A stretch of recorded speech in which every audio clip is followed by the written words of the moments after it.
हो गई है। मैंने ही उसके साथ गलत किया है। क्या उसने तुम्हारे लिए मुश्किलें खड़ी कर दी हैं?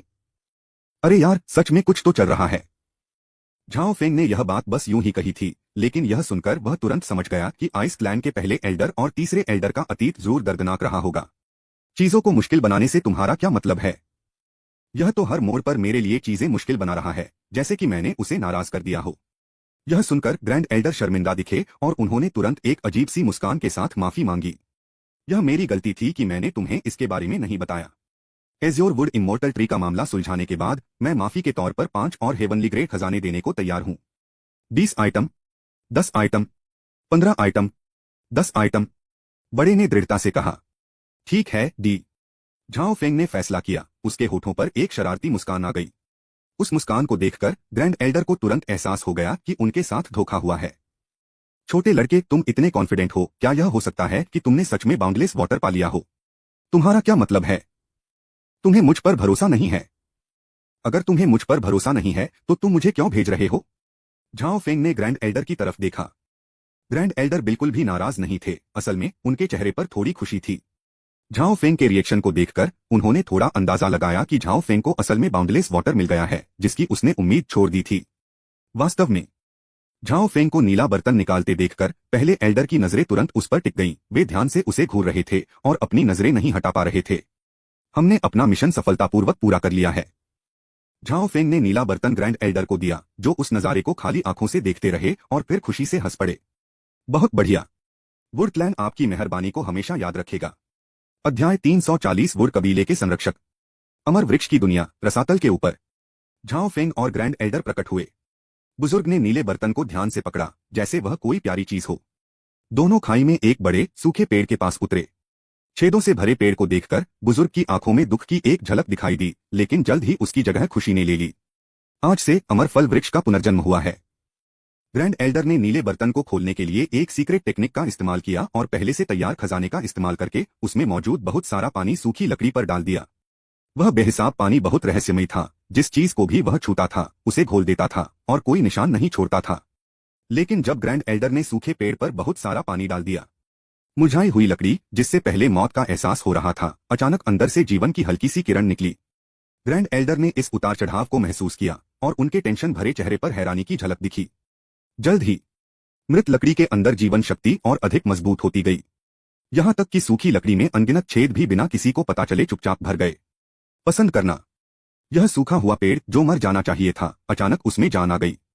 जैसे जैसे डेड वुड के अंदर लाइफ फोर्स मजबूत होती गई, वह ज्यादा होती गई। अमर वृक्ष की दुनिया में अमर वृक्ष का बिखरा हुआ सार किसी शक्ति द्वारा खींचा जा रहा था, जो सूखे वृक्ष की ओर पागलों की तरह दौड़ रहा था। इस पल ऐसा लगता है कि मरे हुए पेड़ को स्वर्ग और पृथ्वी से कोई बड़ा आशीर्वाद मिला है, जो सड़न और मौत के बीच भी मजबूत जान के साथ खिल उठा है। सूखे पेड़ से एक जीवंत पौधा उग आया। शुरू में यह पौधा बाल जितना पतला था, लेकिन जैसे जैसे अमर पेड़ के सार ने उसे और ज्यादा पोषण दिया और जैसे जैसे बेहिसाब पानी की शक्ति बढ़ी, पौधे का आकार धीरे धीरे बढ़ता गया। चॉपस्टिक की मोटाई से लेकर उंगली की मोटाई, कलाई की मोटाई और फिर एक छोटे पेड़ के आकार तक। एक ही समय पर पौधे की ऊंचाई तेजी से 30 सेंटीमीटर से बढ़कर 4 या 5 मीटर हो गई है और यह अभी भी बढ़ रहा है। आखिरकार वह पौधा एक बहुत बड़ा पेड़ बन गया। उसकी जिंदादिल जिंदगी लगभग नशीली थी। झाओ फेंग ने यह भी देखा कि बड़े पेड़ की छाया में बुजुर्ग का बूढ़ा चेहरा बहुत जवान लग रहा था। हल्की हवा चलती है, जिससे पेड़ के तने हिलते हैं और पत्ते जोर से सरसराते हैं। एक ही समय पर पेड़ों के तनों और पत्तियों से सफेद धुंध जैसे धुएं के गुबार आसमान में उठ रहे थे। मौत जैसा शांत आसमान में जल्द ही रंगों की बौछार हो गई। इसके तुरंत बाद नीला आसमान दिखाई दिया, सफेद बादल आलस से तैर रहे थे और हरे पहाड़ और साफ पानी हमारी आंखों के सामने जल्दी से आकार लेने लगे। और यह सब उस सूखे पेड़ के फिर से जिंदा होने की वजह से हुआ है, क्योंकि वह अमर पेड़ जिसे मर जाना चाहिए था, इस पल फिर से जिंदा हो गया है। हाँ हाँ, यह दृश्य देखकर ग्रैंड एल्डर किसी भी आम बूढ़े आदमी की तरह खुशी से रो पड़े। अमर वृक्ष की दुनिया को छोड़कर और छोटे लकड़ी के घर के पास आने पर झाओ फेंग को तुरंत महसूस हुआ कि यहाँ स्वर्ग और पृथ्वी की आध्यात्मिक ऊर्जा उसके जाने के समय से कई गुना ज्यादा थी। हवा में न केवल जड़ी बूटियों और पौधों की तेज खुशबू है, बल्कि हल्की मिठास भी है। हाँ, झाओ फेंग, इस बार तुम्हारी मदद से अमर वृक्ष फिर से जीवित हो गया है। मैं म्यू चुआन फेंग और पूरा म्यू कबीला भी इस मेहरबानी और शुक्रगुजार को याद रखेगा। म्यू चुआन फेंग अभी भी अपने उत्साह से शांत नहीं हुआ था। ऐसा नहीं था कि वह दिमागी तौर पर कमजोर था या उसमें सेल्फ कंट्रोल की कमी थी, बल्कि इस घटना का उस पर गहरा असर हुआ। मैं अपना वादा निभाता हूँ, यही तुम्हारा इनाम है। जैसे ही उसने यह कहा, म्यू चुआनफेंग ने 3 छोटी हरी बोतलें निकाली, जिनमें से हर एक में एक गोली थी।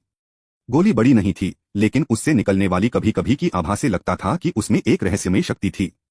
झाओ फेंग ने छोटी बोतल ले ली। काटना। खिलाड़ी झाओ फैन को कीट विकर्षक टास्क पूरा करने के लिए बधाई। 5,000,000,000 एक्सपीरियंस पॉइंट्स, 3 रिसरेक्शन पिल्स और title guardian of the wood clan मिला। पुनरुत्थान की गोली। झाओ फेंग की आंखों में एक चमक आ गई जब उसने अपने हाथ में गोली को देखा। इस गोली से गोल्डन डिवाइन बुल के खिलाफ लड़ाई जीतने के मेरे चांस जरूर बढ़ गए हैं। अगर यह आइटम नहीं होता तो झाओ फेंग म्यू चुआनफेंग के लिए इधर उधर भागने की जहमत नहीं उठाता। वुड क्लैन गार्डियन का यह टाइटल थोड़ा अजीब है। उसे हैरानी हुई कि झाओ फेंग ने तुरंत वुड क्लैन गार्डियन को एक्टिवेट कर दिया।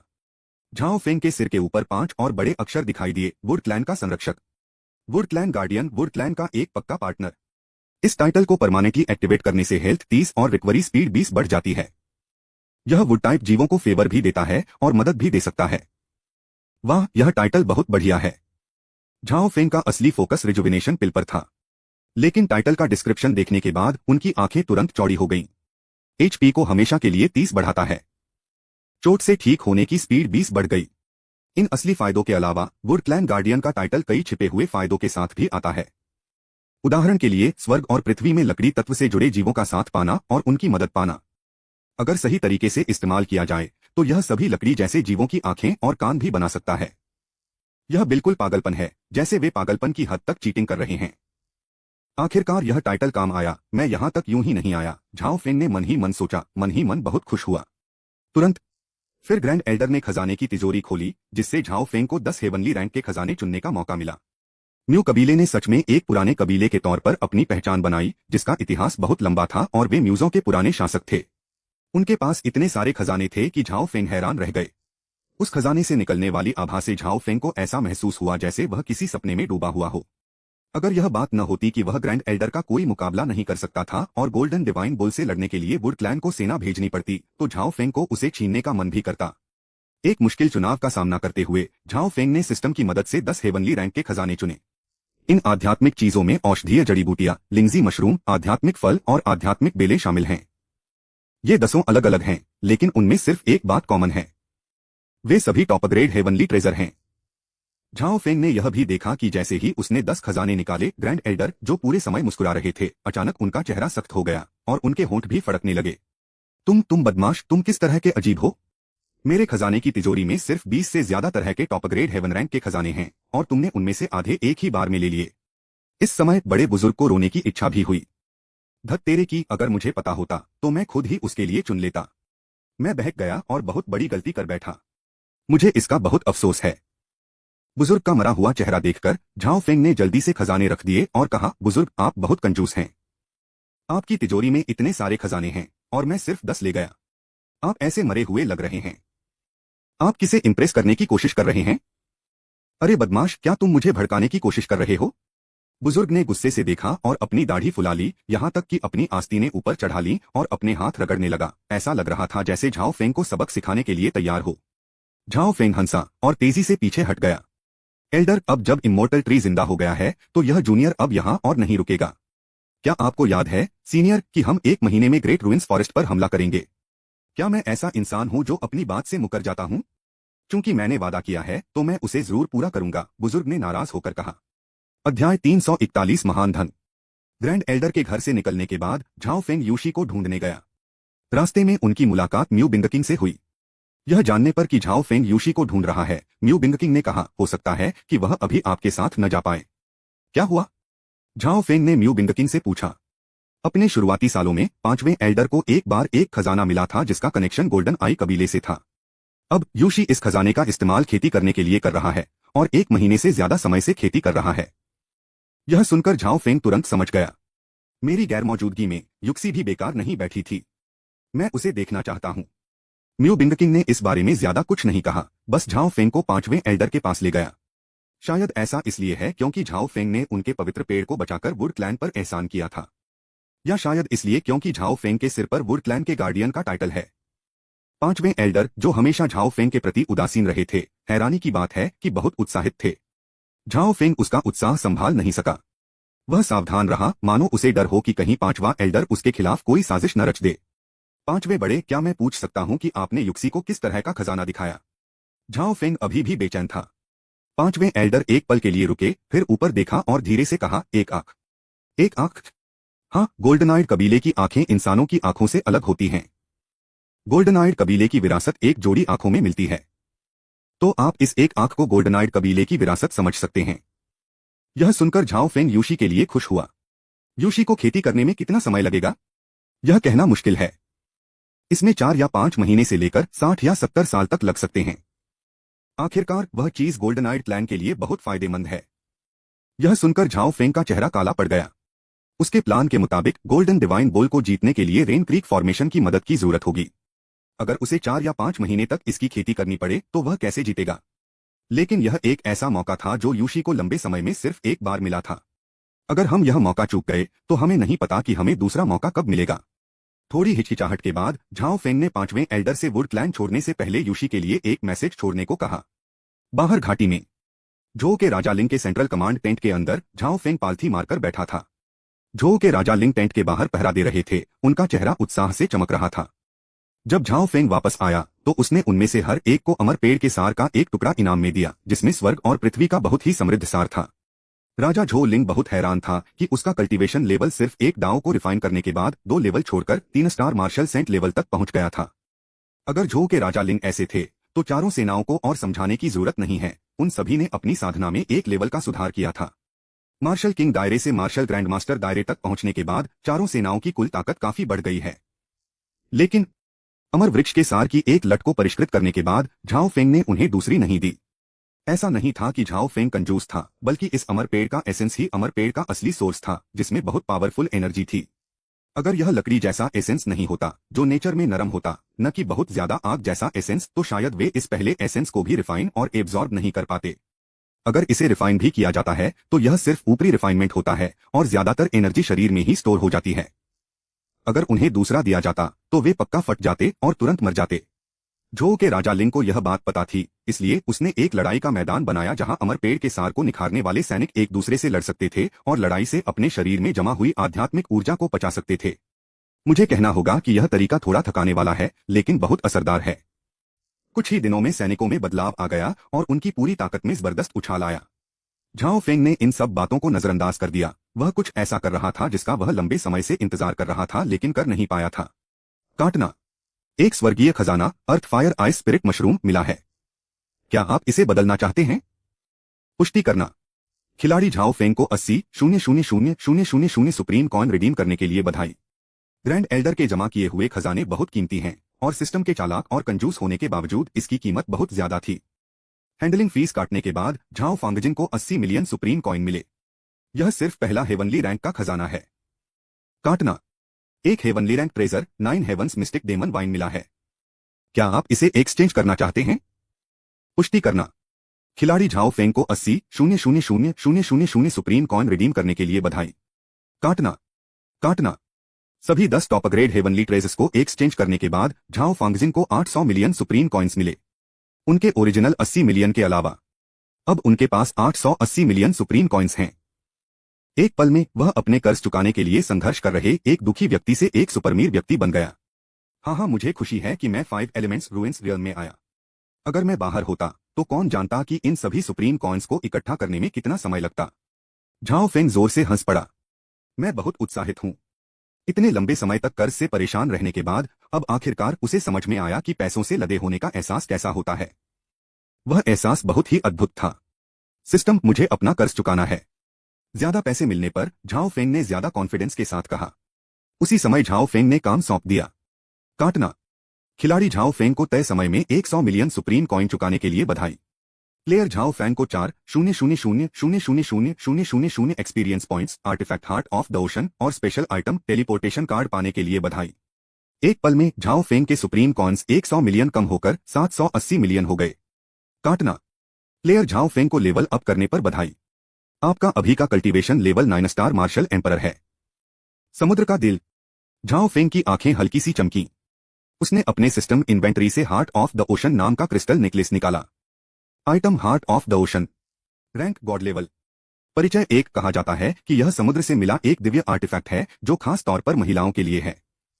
जो कोई भी इस आइटम को पहनता है उसके सभी गुण 50 बढ़ जाते हैं और छिपी हुई स्किल अनब्रेकेबल बॉन्ड को ट्रिगर करने का मौका मिलता है। यह काफी अच्छा लगता है। अगर इस आर्टिफैक्ट को साफ तौर पर सिर्फ महिलाओं के लिए नहीं बताया गया होता तो झाओ फेंग शायद इसे पहनने के बारे में भी सोचती। आखिरकार सभी खूबियों में 50 की बढ़ोतरी झाओ फेंग के लिए एक बड़ी बढ़त है। मैं इसे जिशान के लिए छोड़ दूंगा। झाओ फेंग ने अपना फैसला किया और हार को रख दिया। मेरी नजर ट्रांसपोजिशन कार्ड पर पड़ी।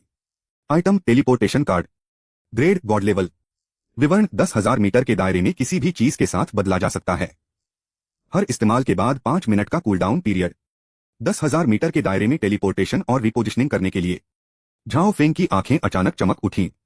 उसने पहले से ही एक सीन सोच लिया था। जैसे ही उसका दुश्मन भरोसे के साथ जानलेवा वार करने वाला था वह 10,000 मीटर दूर किसी से अपनी जगह बदल लेगा। अरे यह तो जान बचाने वाला खजाना है। सबसे जरूरी बात यह है कि इस टेलीपोर्टेशन कार्ड को कितनी बार इस्तेमाल किया जा सकता है, इसकी कोई लिमिट नहीं है। दूसरे शब्दों में झाओ फेंग बिना किसी रोक टोक के इसका इस्तेमाल कर सकता है। यह सोचकर झाओ को बहुत उत्साह महसूस हुआ।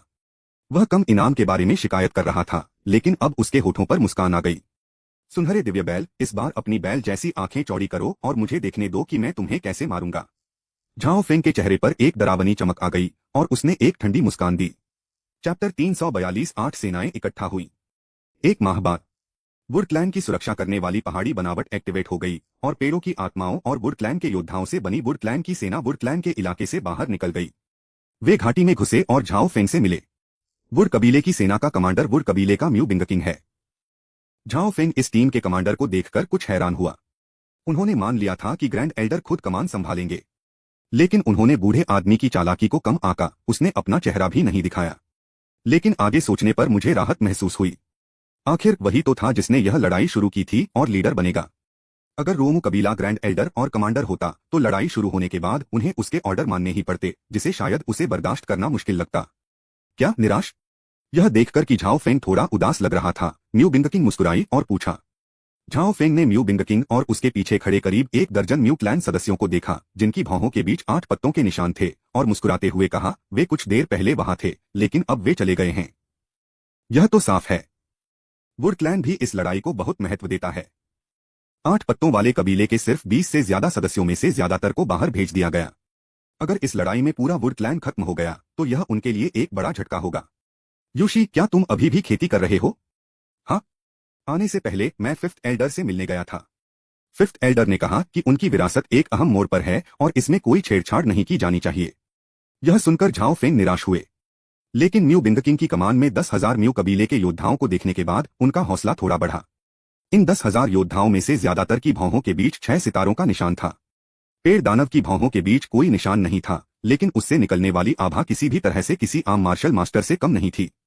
आप कह सकते हैं कि वुड क्लैन सेना मार्शल सम्राट द्वारा बनाई गई एक बड़ी सेना है। ओरिजिनल 4 लेजियन के अलावा झाओ फेंग के पास अब लगभग 30,000 मार्शल ग्रैंड मास्टर्स की सेना है। यह संख्या बहुत ही भयानक है।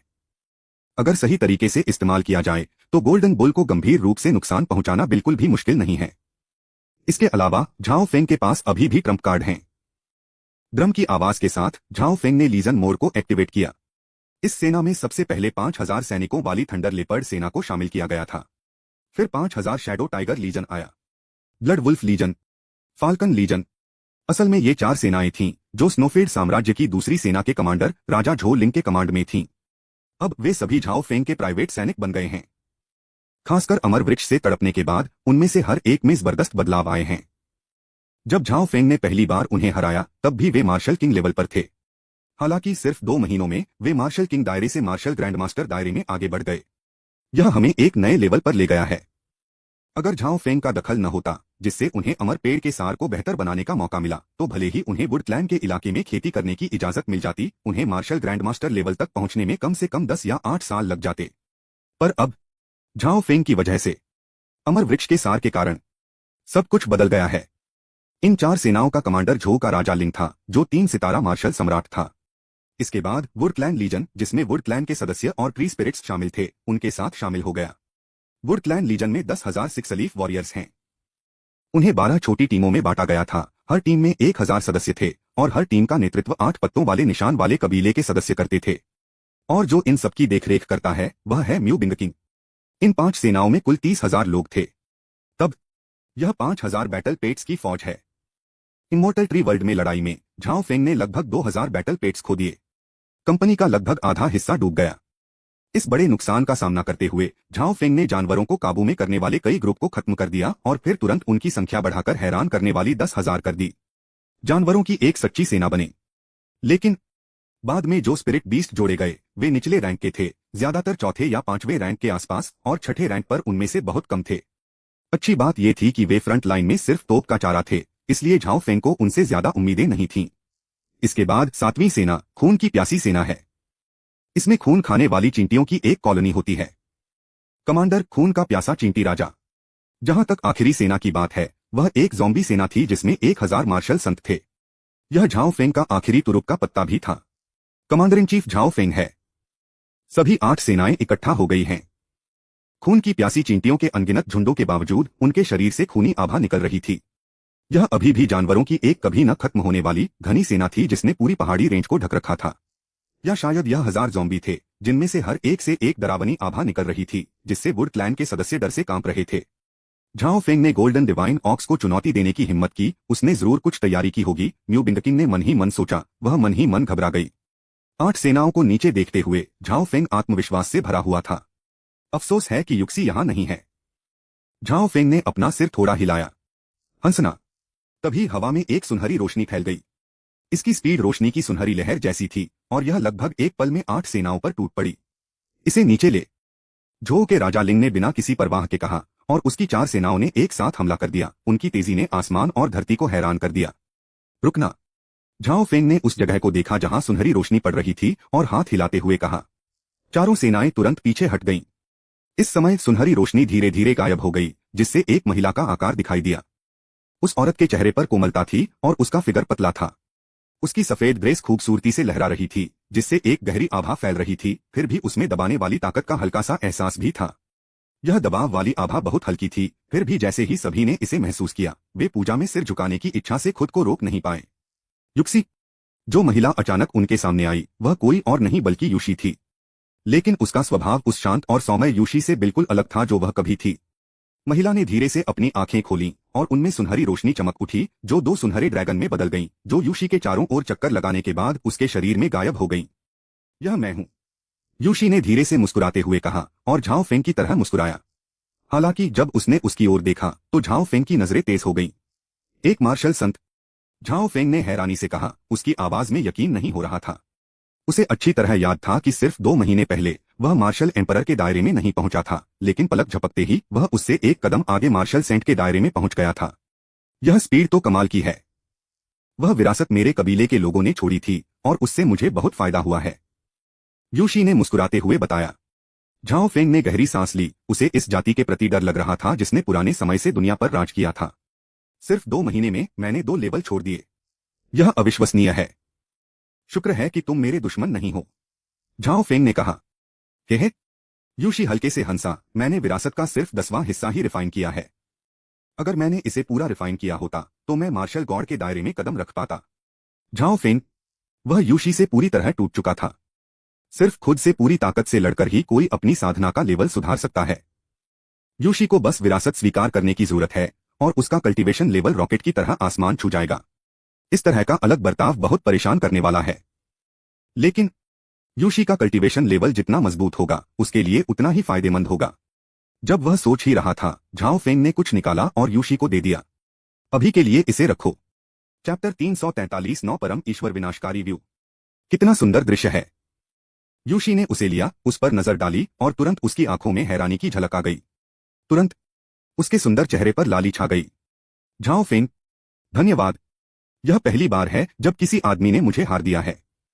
झाओ फेंग यह देखकर दंग रह गया। अरे यार, यह सब एक गलतफहमी थी। उसने जो ऑफर किया वह था हार्ट ऑफ द ओशन, जो उसके कर्ज चुकाने के लिए एक सिस्टम इनाम था। इसे पहनने से सभी गुण 50% बढ़ जाते। झाओ फेंग शुरू में इसे जीशान पर छोड़ना चाहते थे, लेकिन क्योंकि जीशान वहां नहीं था इसलिए उसने इसे यूक्सी को देने का प्लान बनाया ताकि कुछ समय के लिए उसकी ताकत बढ़ सके और फॉर्मेशन बनाना आसान हो सके। यूक्सी को इस बात का जरा भी अंदाजा नहीं था कि वह चीजों के बारे में बहुत ज्यादा सोच रही थी। वह समझाना चाहता था, लेकिन इस तरह की बातें जितनी ज्यादा समझाने की कोशिश करो उतनी ही बिगड़ती जाती हैं। और इससे आसानी से रिश्ता खराब हो सकता है, खासकर अगर यूशी ने पहले से ही किसी के खिलाफ पहले से ही सोच बना ली हो। छोड़ो, इसे एक गलतफहमी ही रहने दो। ज्यादा से ज्यादा मैं बाद में अपने जिशान के लिए इससे भी बेहतर वाला ले आऊंगा। जब झाओ फेंग यह सोच रहा था तो उसने मुस्कुराते हुए यूशी की तरफ देखा और कहा, यह कोई साधारण हार नहीं है, यह तुम्हारे लिए अच्छी किस्मत लाएगा। ओह!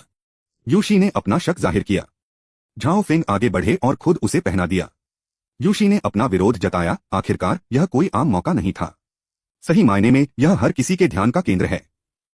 मोटी चमड़ी वाले झाओ फेंग ने इस बारे में कुछ नहीं सोचा, लेकिन यूशी का चेहरा लाल हो गया था, जैसे उसने शराब पी हो और उसकी खूबसूरती देखते ही बन रही थी, खासकर जब इसे हार्ट ऑफ द ओशन के बैकग्राउंड में सेट किया गया हो। यूशी ने अपना सिर नीचे किया, उसके चेहरे पर शर्म का भाव था, लेकिन अंदर ही अंदर उसे अपने दिल में एक मीठी गर्मी महसूस हुई। यह एहसास अजीब था, वह इसे समझा नहीं पा रही थी। जैसे ही हार पहनाया गया, यूशी का दिल जोर से धड़क उठा और उसके सुंदर चेहरे पर तुरंत हैरानी और गहरा सदमा आ गया। उसे नेकलेस की अनोखी खूबी का एहसास हुआ। यह यूशी ने गाओ हुआन की ओर देखा। उसे लगा कि यह एक साधारण हार है, लेकिन उसने कभी उम्मीद नहीं की थी कि यह एक जादुई चीज बन जाएगी। यह आश्चर्यजनक है। यहां तक कि पुराने और कल्चर से अमीर वुड क्लैन भी इनमें से कई चीजें नहीं बना पाए। इसे देने की तो बात ही छोड़िए, लेकिन झाओ फेंग ने बिना पलक झपकाए उसे यह कीमती चीज दे दी। उससे उसका क्या मतलब है? यूशी कंफ्यूज थी। शुरू में वह इसके बारे में ज्यादा सोचना नहीं चाहती थी, लेकिन हार्ट ऑफ द ओशन की वैल्यू जानने के बाद उसका मन बेकाबू होकर भटकने लगा। इसे रख लो, यह तुम्हारे लिए एकदम सही है। झाओ फेंग हंसा। यूशी ने झाओ फेंग को देखा, उसका चेहरा अनजाने में और भी लाल हो गया। उसने धीरे से हम कहा और फिर अपना सिर नीचे कर लिया, लगभग उसे अपनी छाती में छिपा लिया। इस बार मैं खरगोश के पेड़ के ठूंठ में भागने का इंतजार करूंगा। मैं गोल्डन डिवाइन बोल को एक ही झटके में मार डालूंगा। लड़ाई बॉर्डर के एक ओएसिस में होगी, झाओ फेंग ने कहा। उन्होंने उस जगह को इसलिए चुना क्योंकि वहां आबादी कम थी और युद्ध के दौरान बेगुनाह लोगों पर इसका असर नहीं पड़ेगा। ऐसा इसलिए भी है क्योंकि वहां की हवा में पौधों और पेड़ों की खुशबू बहुत ज्यादा है, जो इसे वुड क्लैन के लिए लड़ने के लिए सही बनाती है। मैं तुम्हारी बात सुनूंगी। यूशी एक छोटी पत्नी की तरह थी, उसे अपने दबंग पति की बातों का विरोध करने का जरा भी ख्याल नहीं था। तो हम चलते हैं। झाओ ने हाथ हिलाया और 8 सेनाओं को एक शानदार विदाई पर ले गए। रास्ते में आसमान में लोगों और जानवरों की काली जबरदस्त लहर से अनगिनत ताकतें और ग्रुप हैरान रह गए। जैसे ही वे पास पहुंचे, उन्हें एक अनदेखी ताकत ने पीछे धकेल दिया। यहां तक कि मार्शल वेनरेबल एक्सपर्ट भी तुरंत घायल हो गए। ये लोग कौन हैं? वे क्या चाहते हैं? 8 सेनाओं को देखने वाले अनगिनत लोगों के मन में बस यही ख्याल था, उनका पीछा करो। कई खुद को मार्शल संत कहने वाले लोग, जो खुद को बहुत माहिर मानते थे, बाकी ग्रुप से बहुत पीछे रह गए। लेकिन झाओ फेंग ने अपने हाथ के एक इशारे से उन्हें ज़ॉम्बी में बदल दिया और आखिरी कुछ मिडनाइट बेल कार्ड्स से उन्हें बांधने के बाद ज़ॉम्बी आर्मी में एक नया सदस्य आ गया। झाओ फेंग की जबरदस्त ताकत देखकर वे सेनाएं डर गईं और घबराकर भाग गईं और उसका पीछा करने से मना कर दिया। लेकिन यह हैरान करने वाला नजारा पूरे मुझों में जंगल की आग की तरह फैल गया। इससे मुझों के पंथों में बड़ी उथल पुथल मच गई। बेशक इन सबका अब झाओ फेंग से कोई लेना देना नहीं है। कई मार्शल संतों को बेहतर बनाने के बाद उन्होंने अपनी रफ्तार बढ़ा दी और 2 दिन बाद अपनी मंजिल पर पहुंच गए। जंगली पहाड़ियां। यूशी ने अपना आपा वापस पा लिया था, लेकिन कभी कभी जब वह झाओ फांग को देखती तो उसके सुंदर चेहरे पर अचानक शर्म आ जाती। अब यह आप पर निर्भर है। हम मत, यूशी ने गंभीरता से कहा। इस बार मार्शल सेंट दायरे में आने के बाद मुझे पूरा भरोसा है कि मैं 9 परम देव विनाशक व्यू बना सकता हूं। क्या सामान चाहिए? सामान तो लगभग पूरा है, लेकिन 9 एब्सोल्यूट एरे स्पिरिट थोड़ी दिक्कत वाली है। हालांकि 5th एल्डर ने मुझे यह मेरे यहां आने से पहले दिया था। यूशी ने अपने हाथ फैलाए और उसकी हथेली में तुरंत 9 शाखाएं दिखाई दी। टहनी बहुत नाजुक थी और ऐसा लग रहा था कि वह आसानी से टूट सकती है, लेकिन डालियों के अंदर से एक अजीब सी आभा निकल रही थी। झाओ फेंग भी उस आभा को ठीक से समझ नहीं पाया। यह क्या है? वुड कबीले के पूर्वज के अवशेष, यूशी ने कहा, प्रत्येक शब्द को स्पष्ट रूप से बोलते हुए। वुड कबीले के पूर्वज, 9 पत्तों वाले पूर्वज जिन्होंने गोल्डन डिवाइन ऑक्स से लड़ाई की, बुरी तरह घायल हुए और निराशा में मर गए। हाँ, मरने के बाद यह गुस्से से भर गया था, इसलिए यह इन 9 डालियों में बदल गया। इनके नाजुक रूप से धोखा मत खाना, इनसे निकलने वाली अटैक पावर किसी भी तरह से कुछ हेवनली रैंक के खजानों से कम नहीं है। खासकर जब सभी 9 मिल जाते हैं तो वे दिव्य कलाकृतियों को भी टक्कर देते हैं। इसके अलावा इस खजाने की सबसे खास बात इसकी अटैक पावर नहीं है, बल्कि दुश्मन को फंसाने और कैद करने की इसकी क्षमता है। ओह! झाओ फेंग की आंखें चमक उठीं। हार्ट ऑफ द ओशन के आशीर्वाद के बावजूद यूशी को यह फॉर्मेशन सेट करते समय लगभग बैकलैश का सामना करना पड़ा। आखिरकार यह कोई साधारण रचना नहीं है, बल्कि सचमुच एक दिव्य रचना है। हालांकि यूशी फॉर्मेशन की पढ़ाई में बहुत टैलेंटेड है, लेकिन अभी वह सिर्फ एक मार्शल सेंट है। अपने लेवल से एक लेवल ऊपर जबरदस्ती दिव्य व्यू बनाना उसके दिमाग के लिए बहुत थकाने वाला और तकलीफ देने वाला था। अगर कोई आम इंसान होता तो व्यू रचना में बहुत ज्यादा टैलेंट होने पर भी वह दिव्य व्यू रचना नहीं कर पाता। लेकिन यूशी अलग है। उसके पास गोल्डन आई क्लैन का खून है, जो 10 पुराने गोल्डन क्लैन में से एक है, और वह सभी भ्रमों को देख सकती है। शुरू में एरे पैटर्न को जोड़ने के लिए डिवाइन रियल्म तक पहुंचना पड़ता था, लेकिन गोल्डन आई का इस्तेमाल करने के बाद वह उन्हें मुश्किल से जोड़ पाई। हालांकि इस कॉम्बिनेशन से युक्सी को बहुत नुकसान भी हुआ। फॉर्मेशन बनाने के बाद यूशी का चेहरा कागज की तरह पीला पड़ गया था, उसके माथे पर ठंडा पसीना आ गया था, उसका नाजुक शरीर कांप रहा था, और उसका खून और एनर्जी बहुत कम हो गई थी। तुम बहुत बेवकूफ हो। झाओ फेंग ने झूमते हुए यूशी को गले लगा लिया। उसे महसूस हो रहा था कि यूशी की उम्र कम से कम 60 साल कम हो गई है। तुम्हें उस दिव्य बैल को मारना होगा, और तुम्हें मेरे लोगों को ढूंढने में भी मेरी मदद करनी होगी, यूशी ने झाओ फेंग का हाथ पकड़ते हुए मुस्कुराते हुए कहा। चिंता मत करो। झाओ फेंग ने सिर हिलाया। बोलते बोलते उसने एक गोली निकाली और यूशी को देते हुए कहा, इसे रख लो। अगर तुम किसी गंभीर स्थिति में हो तो इसे तुरंत ले लो, यह तुम्हारी जान बचा लेगी। झाओ फेंग ने उसे जो गोली दी थी वह असल में रिजुविनेशन पिल थी। इसे रख लो, मुझे इसकी जरूरत नहीं है। बेवकूफ लड़की, क्या तुम मेरे बारे में परेशान हो? चिंता मत करो, मेरे पास और भी बहुत कुछ है। झाओ फेंग के बार बार भरोसा दिलाने के बाद ही यूशी ने रिजुविनेशन पिल ली। इसके बाद झाओ फेंग ने यूशी की चोटों को ठीक करने के लिए ओरिजिन ट्री के एसेंस का इस्तेमाल किया। Origin tree heart essence would clan के सबसे कीमती खजानों में से एक है। इसमें बहुत ज्यादा जीवन शक्ति होती है और चोटों को ठीक करने में इसका बहुत अच्छा असर होता है। ड्रॉप लेने के बाद यूशी की चोटें ज्यादातर ठीक हो गईं। उसने आधा दिन ठीक होने में बिताया और अपनी सबसे अच्छी हालत में आ गई। लेकिन यह तो सिर्फ ऊपरी बात है। उसकी खोई हुई उम्र किसी भी अमृत या दवा से वापस नहीं आ सकती थी। चैप्टर 344 पूरब की हवा चलती है और जंग के नगाड़े बजते हैं। वहां लगभग 1000 साल से शांत वीरान पहाड़ियों पर सींगों की दुख भरी आवाज गूंज रही थी। दस्तक दस्तक दस्तक। जैसे ही युद्ध के नगाड़े बजने लगे, 8 सेनाओं से एक डरावनी और जानलेवा आभा निकलने लगी। पलक झपकते ही 8 सेनाओं का डिफेंस, अटैक और बर्स्ट डैमेज सभी तेजी से बढ़ गए हैं। अब समय आ गया है। झाओ फेंग की नजरें तेज हो गईं और एक ठंडी हंसी के साथ उसने 1000 ज़ॉम्बी को छिपा दिया। फिर वह दहाड़ा और उसके अंदर का बक्सिया खून भड़क उठा। जैसे ही लाल रंग के कवच ने उसके पूरे शरीर को ढक लिया, झाओ फेंग ने क्षितिज की ओर उदासीनता से देखा। वह जानता था, गोल्डन डिवाइन बोल की समझ से वह निश्चित रूप से उस पल को महसूस कर पाएगा जब उसका ब्लड लाइन फटेगा। वास्तव में अधिक लंबे समय बाद तक नहीं। गाय की बहरा कर देने वाली रंभाहट आसमान में गूंज उठी। इसके तुरंत बाद एक बहुत बड़ा बैल जैसा स्पिरिट बीस्ट, जिसका पूरा शरीर चमक रहा था और जिससे तेज रोशनी निकल रही थी, बहुत ज्यादा गुस्से और मारने के इरादे से आगे बढ़ा। बैल के आकार का स्पिरिट बीस्ट साफ तौर पर अभी भी आसपास ही था, लेकिन वह हैरान करने वाला हत्या का इरादा सबके दिलों में बस गया। एक पल में सभी को बेबसी का एहसास हुआ, जैसे वे विरोध करने में बेबस थे और उन्हें भागना पड़ा। यह उसी समय फैल गया। दिव्य लोक की शक्ति भी है जो सिर्फ उन लोगों के लिए है जो दिव्य लेवल पर हैं। दिव्य लोक की शक्ति एक ऐसी ताकत है जो योद्धा संतों के लोक से भी आगे है। डिवाइन रियल्म के अंदर डिवाइन रियल्म के एक्सपर्ट्स का मार्शल ऑरा और विल बहुत ज्यादा है, जो इसे उनके क्लैश के लिए मेन बैटल ग्राउंड बनाता है। 6 सेनाएं। झाओ फेंग बेपरवाह रहा, लेकिन जैसे जैसे दिव्य शक्ति फैली, उसने धीरे से अपना दाहिना हाथ उठाया और गहरी आवाज में चिल्लाया, मार मार मार मार मार मार मार मार।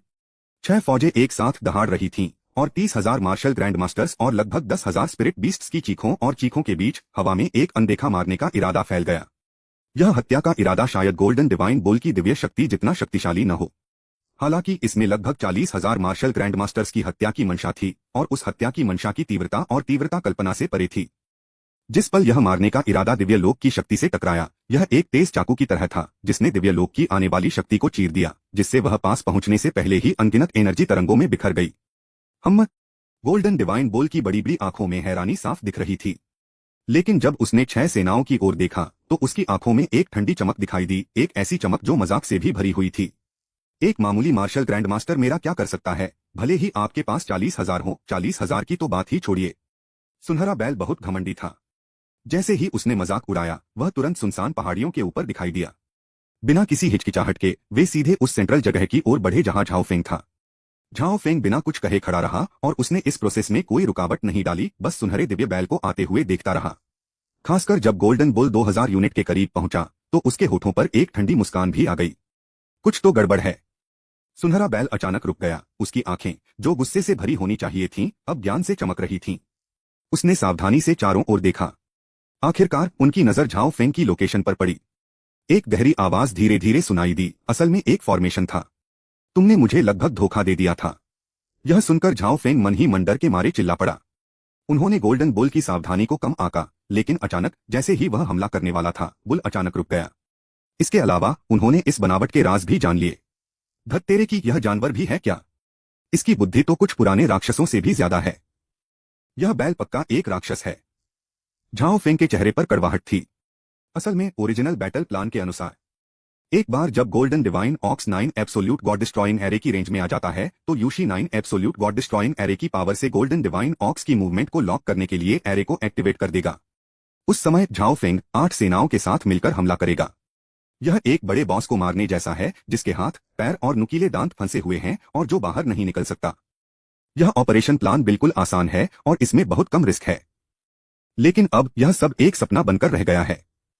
तुम एक ताकतवर दिव्य बैल, मेरे जैसे मार्शल सम्राट की बनाई हुई सेना से क्यों डरते हो? तुम्हारे डरपोक स्वभाव के साथ मुझे सच में नहीं पता कि तुम एक दिव्य जानवर के दायरे में कैसे पहुंच गए। झाओ फेंग ने सुनहरे दिव्य बैल को उकसाया। सुनहरे दिव्य बैल से एक डरावनी आभा निकल रही थी, लेकिन बेपरवाही से हमला करने के बजाय उसने झाओ फेंग और उसके चारों ओर मौजूद 8 सेनाओं को ठंडी नजरों से देखा। Would clan. जब गोल्डन डिवाइन बुल ने म्यू बिंग किंग और दूसरों को देखा तो वह थोड़ा रुका, फिर उसके होठों पर खून की प्यासी चमक आ गई। बहुत समय हो गया। गोल्डन डिवाइन ऑक्स, इतना घमंड मत करो। उस समय हमारे कबीले के पुरखे ने तुम्हारे दुश्मनों द्वारा शिकार किए जाने पर दया करके तुम्हें अपने साथ ले लिया था, लेकिन तुमने दया का बदला दुश्मनी से चुकाया। हमारे कबीले के 9 पत्तों वाले पुरखे को बुरी तरह घायल कर दिया और हमारे कबीले का खजाना wind and thunder immortal tree चुरा लिया। ऐसा एहसान फरामोश भले ही मेरे वुड कबीले को अपनी पूरी ताकत लगानी पड़े, तुम्हें जरूर मार डालेगा। म्यू बिंग किंग ने ठंडे स्वर में कहा। वुड क्लैन, अगर तुम्हारी पहाड़ों की रक्षा करने वाली सेना काफी मजबूत नहीं होती तो क्या तुम्हें लगता है कि तुम अभी भी यहाँ खड़े होकर इस दिव्य बैल से बात कर रहे होते? सुनहरे बैल की आवाज ठंडी थी, लेकिन इससे कोई फर्क नहीं पड़ता। क्योंकि तुम अपनी मौत के लिए निकल पड़े हो तो यह दिव्य बैल अपने आप तुम पर दया करेगा और तुम्हें वुडन सिटी से फिर से मिलने के लिए अंडरवर्ल्ड भेज देगा। मु चेंग मु कबीले के 9 पत्तों वाले पूर्वज थे जिनकी मृत्यु हो गई। बहुत हो गई बकवास। वुड क्लैन के योद्धाओं, 10,000 woods connecting the sky formation बनाओ। जैसे ही म्यू बिंग किंग ने अपना जेड हाथ हिलाया, उसके पीछे वुड क्लैन के सदस्य एक्शन में आ गए। 8 पत्तों वाले कबीले के 10 से ज्यादा सदस्यों की लीडरशिप में उन्होंने जल्दी ही एक बड़ी टीम बना ली। एक बार जब यह बनावट एक्टिवेट हुई तो ऐसा लगा जैसे एक बड़ी पहाड़ी पर अचानक अनगिनत हरे पौधे उग आए हों, जिससे आसमान ढक गया हो और साफ साफ देखना नामुमकिन हो गया हो। स्काई फॉर्मेशन से जुड़ते हुए बहुत सारे पेड़। हे, कितनी पुरानी याद। बहुत समय हो गया जब मैंने वुड क्लैन को इसका इस्तेमाल करते देखा था। मुझे याद है कि आखिरी बार 1000 साल पहले जब 10,000 लोगों ने इसका इस्तेमाल किया था, जिसमें वुड सिटी मुख्य फोर्स थी और 12 लेटेस्टेज एटलीफ क्लैन मेंबर उनकी मदद कर रहे थे और मेरे साथ एक जबरदस्त लड़ाई में शामिल थे। लेकिन नतीजा क्या हुआ? वुड सिटी को बहुत नुकसान हुआ। एटलीफ क्लैन के सभी 12 मेंबर मारे गए और 10,000 वुड क्लैन वॉरियर्स को भी भारी नुकसान हुआ। गोल्डन डिवाइन ऑक्स ने म्यू बिंग किंग को देखा, उसका मजाक और गहरा हो गया। म्यू सिटी भी मुझसे हार गया था। तुम एक मामूली बदमाश 10,000 वुड्स रिफाइनिंग हेवन फॉर्मेशन का क्या कर सकते हो जिसे तुमने गाढ़ा किया है? मैं तुम्हें मार सकता हूं। म्यू बिंग किंग की आवाज शांत थी, फिर भी उसमें गहरा पक्का इरादा था। जैसे ही उसने बोलना खत्म किया, सारे पेड़ फूट पड़े और अनगिनत टेंटेकल में बदल गए जो बहुत ज्यादा ताकत के साथ सुनहरे दिव्य बैल की ओर बढ़े। खुद को ज्यादा आंक रहे हो। सुनहरे बैल का मजाक और गहरा हो गया। वह हिला नहीं, वहीं जड़वत खड़ा रहा, टेंटेकल्स के हमलों को सहता रहा। 1000, 1000, 1000। जैसे ही टेंटेकल्स ने हमला किया, गोल्डन बुल के सिर के ऊपर डैमेज नंबर्स की एक सीरीज दिखाई दी। लेकिन गोल्डन बुल के लिए, जिसके पास 100 बिलियन से ज्यादा एचपी है, यह एक गुदगुदी जैसा है, इससे कोई खतरा नहीं है। चारों सेनाएं, उनकी लड़ाई की भावनाएं एक हो गईं। झाओ फेंग बेपरवाह रहा, उसने हाथ हिलाया और चिल्लाया। चैप्टर 345 अमर दानव आत्मा वृक्ष। मार, मार, मार, मार, मार, मार, मार, मार, मार, मार, मार, मार, मार, मार, मार, मार। जनरल वापस आता है, उसका शरीर घोड़े की खाल में लिपटा हुआ है। मेरे बचे हुए खून को नीले आसमान पर दाग लगने दो। चारों फौजें एक साथ दहाड़ी, उनकी चीखें लहरों जैसी थीं और जानलेवा आभा की लहरें आसमान में उठ गईं। लहरों के बीच लड़ाई की टुकड़ी का जोश एक बार फिर जमा हो गया। बाघ का सिर, तेंदुए का शरीर, भेड़िए के हाथ पैर, बाज के पंख। इसमें जो लड़ाई का जोश था वह ठीक वैसा ही था जैसा पिछली बार 6 करीब 7वें दर्जे की सेनाओं का सामना करते समय इस्तेमाल किया गया था। फर्क सिर्फ इतना है, इस बार जो लड़ाई की भावना दिखाई गई है वह पिछली बार की तुलना में बहुत ज्यादा कॉम्पैक्ट है। इससे निकलने वाली आभा मार्शल सेंट के शिखर तक पहुंच गई और देवता के दायरे में कदम रख दिया। मारना। झाओ फेंग की धीमी दहाड़ के साथ लड़ाई की टुकड़ी की आत्मा दहाड़ उठी और बाहर निकल आई। उसके नुकीले पंजे, जो चाकू जैसे थे, अचानक सुनहरे दिव्य बैल की ओर झपटे। हम एक डेमीगॉड लेवल स्पिरिट एरे। सुनहरा बैल चौंक गया और जो उसने देखा उससे वह भी हैरान रह गया। लेकिन फिर उसने वुड क्लैन के सदस्यों को नजरअंदाज करते हुए नाक सिकोड़ी और हमला करने वाली स्पिरिट ऑफ बैटल इंटेंट की ओर मुड़ा, अपना ऊपरी शरीर नीचे किया और मुक्का मारने की मुद्रा में आ गया। बूम! जैसे ही सोनिक बूम गूंजे, गोल्डन डिवाइन बोल का मुक्का, जो बिजली की तरह तेज था, बैटल स्पिरिट के टाइगर के सिर पर जबरदस्त जोर से लगा। Bang bang bang! बाघ का सिर वहीं चकनाचूर हो गया और मुट्ठी से निकले जोर से उसकी आत्मा भी 2 टुकड़ों में फट गई। बहुत मजबूत! वुड क्लैन के सदस्य हैरान रह गए। हालांकि उन्होंने अपने पूर्वजों से गोल्डन बुल के आतंक के बारे में सीखा था, लेकिन मैंने इसके बारे में सिर्फ सुना है, असल में कभी देखा नहीं है। अब गोल्डन बुल का भयानक मुक्का देखकर मुझे डर लगने लगा। घनीभूत! झाओ फेंग के चेहरे पर कोई भाव नहीं था। उसे लंबे समय से गोल्डन डिवाइन बुल की शक्ति के बारे में पता था, इसलिए वह इससे हैरान नहीं हुआ। जैसे ही मारने का इरादा आसमान में बढ़ा, लड़ाई की भावना का फटा हुआ शरीर धीरे धीरे ठीक होने लगा। पल! एक बार फिर से एकदम नई बैटल फॉर्मेशन स्पिरिट बनी है। लेकिन जैसे ही वह सोने के बैल की ओर बढ़ा, नतीजा हमेशा जैसा ही रहा। वह 2 टुकड़ों में फट गया। लड़ाई की टुकड़ी की हिम्मत टूट गई और उससे जुड़ी 4 सेनाओं के सैनिक भी प्रभावित हुए। वे दबी हुई आवाज में कराहने लगे और पीछे की ओर लड़खड़ा गए। लेकिन उन्होंने पीछे हटने का कोई संकेत नहीं दिया। उनका मारने का इरादा कम नहीं हुआ, क्योंकि वे लड़ाई की हमेशा रहने वाली स्ट्रेंथ बनाए हुए थे। जब गोल्डन डिवाइन बुल ने 9वीं बार बैटल फॉर्मेशन स्पिरिट को नष्ट कर दिया, तो चारों सेनाओं के सैनिकों ने खून की उल्टी की और लड़खड़ाते हुए पीछे की ओर चले गए। उनके चेहरे कागज की तरह पीले पड़ गए। तो यह अभी भी काम नहीं करता। झाओ फेंग ने थोड़ा सा मुंह बनाया। भगवान के लेवल के एक्सपर्ट का डर सच में आम लोगों की पहुंच से बाहर है। भले ही यहां लड़ाई की भावना डेमीगॉड लेवल पर है, फिर भी यह गोल्डन डिवाइन बुल का मुकाबला नहीं कर सकती। इस समय झाओ फेंग को यह भी एहसास हुआ कि गोल्डन डिवाइन बुल को खत्म करने के लिए 8 सेनाओं का इस्तेमाल करने का उसका आइडिया कुछ ज्यादा ही घमंडी था। तभी झाओ फेंग ने अपने कान में एक धीमी सी फुसफुसाहट सुनी। वुड क्लैन के नाम पर, अपने खून से, मैं उन वुड स्पिरिट्स को बुलाता हूं जो स्वर्ग और पृथ्वी पर घूमती हैं, ताकि वे अमर डेमन सोल ट्री बॉडी को गाढ़ा करने में मेरी मदद कर सकें। एक पल में हजारों वुड क्लैन योद्धाओं ने अपनी जीभ काट ली और अपने जीवन सार रक्त की एक बूंद निचोड़ ली।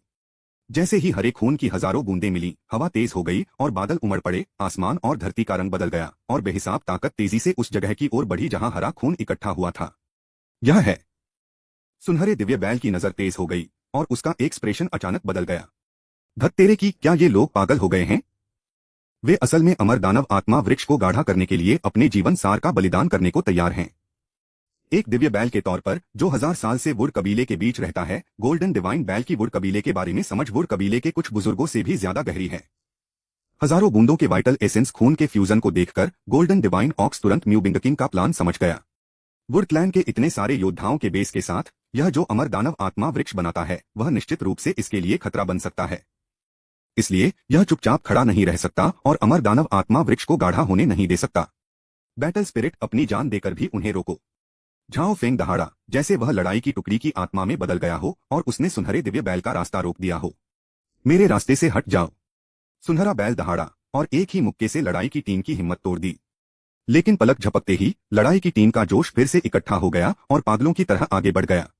ऐसा 10 से ज्यादा बार होने के बाद लड़ाई की भावना की रफ्तार धीमी हो गई और झाओ फेंग खुद, साथ ही चारों फौजें, सभी बहुत पीले पड़ गए। जाहिर तौर से अभी अभी की गई बेतहाशा आलोचना की उन्हें भारी कीमत चुकानी पड़ी। असल में 1000 से ज्यादा लोग बुरी तरह घायल बैटल स्पिरिट की वजह से खा गए और उनके शरीर फटने से वे तुरंत मर गए। छप छप! तभी पत्तों के बीच से तेज हवा चलने की आवाज युद्ध के मैदान में गूंज उठी। एक बहुत बड़ा पेड़, कई हजार फीट ऊंचा, अचानक सुनहरे रंग के बैल के सामने आ गया। पेड़ से एक डरावनी, खून की प्यासी आभा निकल रही थी, जिसमें आम लकड़ी जैसे जीवों का दोस्ताना और शांत माहौल बिल्कुल नहीं था। बस मारकाट बाकी थी। धत तेरी की! सोने का सांड दहाड़ा और जो सीन वह बिल्कुल नहीं देखना चाहता था, वह फिर भी हो गया। एक ही समय पर जैसे ही नए बने अमर दानव आत्मा वृक्ष ने अपने पत्ते गिराने शुरू किए, अनगिनत वुड क्लैन योद्धा अपनी जगहों से गायब हो गए और हरी रोशनी की लकीरों में बदल गए जो अमर दानव आत्मा वृक्ष की ओर बढ़ गईं। जब लाइट स्पॉट फिर से गाढ़ा हुआ तो वह अमर दानव आत्मा वृक्ष पर एक पत्ता बन गया। उनके पीछे अंगूठे जितनी मोटी एक ट्यूब थी जो अमर दानव आत्मा वृक्ष से जुड़ी हुई थी, जिसके अंदर हरा खून बह रहा था। यह अमर दानव आत्मा वृक्ष का दबंग स्वभाव है जो वुड क्लैन का खून खींचता है। केवल इसी तरीके से हमला जारी रखा जा सकता है। मारना। पत्ते सरसरा रहे थे और वुड क्लैन की व्यवस्थित और ठंडी आवाजें आ रही थीं। बहुत बड़े अमर दानव आत्मा पेड़ ने अचानक अपना शरीर मोड़ लिया जो एक इंसान जैसा लग रहा था। एक पल में अनगिनत डालियां उड़कर मुट्ठी में सिमट गईं और गोल्डन डिवाइन बोल की जगह की ओर तेजी से बढ़ी। बूम बूम बूम तेज आवाजें आती रहीं और पूरी सुनसान पहाड़ियां अमर दानव आत्मा वृक्ष से लगभग पूरी तरह तबाह हो गईं। लेकिन गोल्डन बोल ने बस चकमा दिया और सीधी टक्कर से बच गया। फिर भी उसके शरीर पर घाव धीरे धीरे बढ़ते गए और खून की एक परत धीरे धीरे उसके बड़े शरीर पर फैल गई। Bang bang bang. जैसे ही अमर दानव आत्मा वृक्ष ने हमला किया, पेड़ की पत्तियां फटती और टूटती रहीं। हर पत्ते के फटने के साथ वुड क्लैन का एक सदस्य हिंसक मौत मरता है। यह कहना सही होगा कि वे अपनी जान जोखिम में डालकर लड़ रहे थे। वे इस तरह की लड़ाई से बच सकते थे, लेकिन अपनी बेइज्जत इज्जत बचाने के लिए वे मरने को तैयार थे ताकि गोल्डन सेक्रेट बुल को खूनी कीमत चुकानी पड़े। गोल्डन डिवाइन बुल, क्या तुम बहुत घमंडी नहीं थे और अभी हमारे वुड क्लैन को नीचा नहीं दिखा रहे थे? तुम एक एक करके कैसे हार गए और बिल्कुल भी लड़ने में नाकाम क्यों हो? अमर दानव आत्मा वृक्ष के भीतर से म्यू बिंगकिंग की बहुत ठंडी आवाज गूंजी। सुनहरे बैल की आंखें चमक उठीं और उसकी पीछे हटती हुई रफ्तार तुरंत रुक गई। तुम्हें सच में लगता है कि तुम मुझे इस खुद को नुकसान पहुंचाने वाले तरीके से धमका सकते हो? क्या मजाक है? जब तुम मौत को बुला रहे हो तो मैं तुम्हें अपनी जन्मजात दिव्य शक्तियां दिखाऊंगा। चैप्टर 346 असली असंख्य जानवरों की तकनीक। जब वह बोल रहा था, सुनहरे बैल के शरीर पर सुनहरी रोशनी और भी ज्यादा चमकदार थी। दूर से देखने पर यह एक सुनहरे सूरज की तरह दिखता है जो बहुत चमकीला है। बुल डेमन गोर। सुनहरा दिव्य बैल एक भयंकर आभा से भर गया था। फिर जैसे किसी पागल बैल ने उस पर कब्जा कर लिया हो, वह अमर दानव आत्मा वृक्ष के हमले का सामना करते समय पहले की तरह भागा नहीं, बल्कि उसका सीधा सामना किया। Boom boom. डरावनी ताकतों की हर जगह मौजूदगी के बीच अमर दानव आत्मा वृक्ष से गिरा विशाल हाथ तुरंत टूट गया और उस पर लगी अनगिनत पत्तियां खून की बारिश में बदल गईं और गायब हो गईं। एक ही समय पर सोने का बैल भी बुरी तरह प्रभावित हुआ, क्योंकि इस बल से वह सीधे 1000 फीट पीछे चला गया। हालांकि इसकी हड्डियां और मांसपेशियां बैल के सिर वाले हिस्से में सबसे ज्यादा मजबूत होती हैं। हालांकि अमर दानव आत्मा वृक्ष का हमला उसके सिर पर लगा, लेकिन बैल के मजबूत बचाव ने उसे रोक लिया। अगर इसमें दरार भी आ जाए तो भी इससे बैल की बचाव की क्षमता पर कोई असर नहीं पड़ता। अमर दानव आत्मा वृक्ष कुछ खास नहीं है। एक ही बार से गोल्डन डिवाइन बुल को पता चला कि वह अमर दानव आत्मा वृक्ष की एक भुजा को तोड़ सकता है और वृक्ष से उसका पहले का डर तुरंत 0 हो गया। लेकिन यह भी जानता है, हमारे सामने अमर दानव आत्मा वृक्ष की शक्ति उतनी मजबूत नहीं है जितनी हमने कल्पना की थी। इसका कारण यह है कि ऐसा पूरी तरह इसलिए हुआ क्योंकि वुड क्लैन के सदस्य जिन्होंने अनडाइन डेमन सोल ट्री को एक्टिवेट किया था, वे बहुत कमजोर थे। अगर अमर दानव आत्मा वृक्ष का मुखिया वुड क्लैन का 9 पत्तों वाला पूर्वज है, वह पेड़ इतना शक्तिशाली है कि उसमें मुझे मारने की क्षमता जरूर है। गोल्डन बुल इस बात पर पक्का यकीन करता है, क्योंकि उस समय जब म्यू चेंग गंभीर रूप से घायल हो गया था तो उसने भी इस मना किए गए तरीके का इस्तेमाल किया था और गोल्डन डिवाइन बुल को लगभग मार ही डाला था। लेकिन सोने के बैल की खोपड़ी बहुत सख्त थी। भले ही उस समय वह टूट गई थी, लेकिन उसकी असली आत्मा खत्म नहीं हुई थी। इसके बजाय जब लकड़ी के शहर ने अपनी सुरक्षा कम की तो वह जल्दी से भाग गया। ठीक इसी अनुभव की वजह से गोल्डन डिवाइन बुल अमर डेमन सोल ट्री से बहुत सावधान रहता है। ठंडी हंसी के साथ गोल्डन डिवाइन बुल ने एक बार फिर डरावनी आभा छोड़ी। उसका इरादा इस मौके का फायदा उठाकर अमर दानव आत्मा के पेड़ को पूरी तरह से उखाड़ फेंकने का था, जिससे उस पर मौजूद सभी वुड क्लैन के सदस्य मर जाएं। हालांकि जैसे ही सुनहरा बैल गुस्से में आगे बढ़ा, अमर मां कीट काट खा जाना, उसके पीछे से एक ठंडी आवाज सुनाई दी। अगले ही पल गोल्डन डिवाइन बुल के सामने खाली जगह में लहरें उठीं और उसके सामने एक बहुत बड़ा कीड़ा दिखाई दिया। सुनहरा बैल भी बहुत बड़ा था, लेकिन उसके सामने खड़े बड़े कीड़े की तुलना में वह हाथी की तुलना में चींटी जैसा लग रहा था। क्या बात है? सुनहरा बैल अचानक मादा कीड़े के आने से चौंक गया। उसने अचानक अपना हमला रोक दिया और तेजी से पीछे हट गया। अगर वह सैकड़ों मील पीछे भी चला जाता तो भी उसे मदर इंसेक्ट का सिर्फ आधा हिस्सा ही दिख पाता, उसे पूरा नहीं दिख पाता। यह क्या चीज है? यह इतनी बड़ी कैसे हो सकती है? सुनहरा बैल डर गया। तभी मां कीड़े ने सुनहरे दिव्य बैल को देखा। जैसे ही उसने अपना मोटा शरीर घुमाया, वह सीधे सुनहरे दिव्य बैल की ओर गिर पड़ी। सोने के देवता न्यूटन को ऐसा लगा जैसे आसमान गिर पड़ा हो। वह बार बार दहाड़ता, गुस्से से दहाड़ता और सीधे अपने शरीर को 1000 फीट की ऊंचाई तक ले जाता। यह किसी पुराने शैतानी लोक के राक्षसी बैल जैसा लग रहा था, जिससे ठंड और बुराई का डरावना माहौल निकल रहा था। मेरे रास्ते से हट जाओ। सुनहरे बैल ने मां कीड़े पर जोर से पैर पटका। खून के छींटों के बीच अनगिनत दूधिया सफेद शरीर अंदर से बाहर निकले। दूधिया सफेद चीज जमीन पर गिरने पर अनगिनत छोटे कीड़ों में बदल गई, जो पागलों की तरह उस सुनहरे दिव्य बैल की ओर रेंगने लगे। पल इसके बाद कीड़े सुनहरे बैल के अगले पैरों तक फैल गए।